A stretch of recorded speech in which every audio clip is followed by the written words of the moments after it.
Hello all, welcome to my channel. So happy Holi అందరికీ. లేచేసారా అందరూ? టకటక రెడీ అయిపోతున్నారా?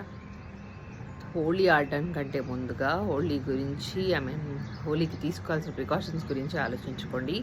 కలర్స్ వీలైనంత వరకు న్యాచురల్గా దొరుకుతాయి కదా కలర్స్, అవి వాడండి. అవి దొరుకుతాయో లేదో తెలియదు కానీ, బట్ ఎక్కువ బాగా పూసుకుని హంగామా చేసుకునే బదులు కొంచెం మంచిగా దాన్ని ఎంజాయ్ చేస్తూ హోలీని సెలబ్రేట్ చేసుకోండి.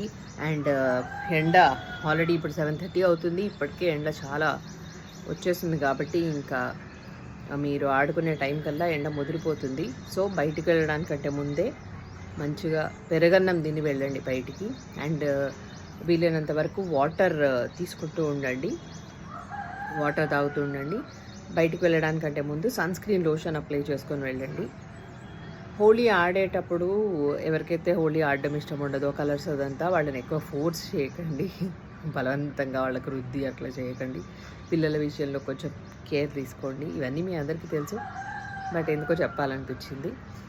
తర్వాత చాలామంది కలర్స్ పూసుకొని ఇంటికి వచ్చిన తర్వాత డైరెక్ట్గా బాత్రూంలోకి వెళ్ళిపోయి ఇంకా అసలే ఆ ఎగ్స్ కొట్టుకుని అదంతా ఉంటుంది. కాబట్టి ఫస్ట్ మీరు ఒకవేళ కనుక అపార్ట్మెంట్స్లో ఉంటే కింద ఎలాగూ ఉంటుంది వాటర్, అక్కడ కొంచెం కడుక్కుని హెయిర్ అదంతా వాష్ చేసేసుకొని పైకి రండి. అప్పుడు ఇల్లంతా వాసన లేకుండా ఉంటుంది.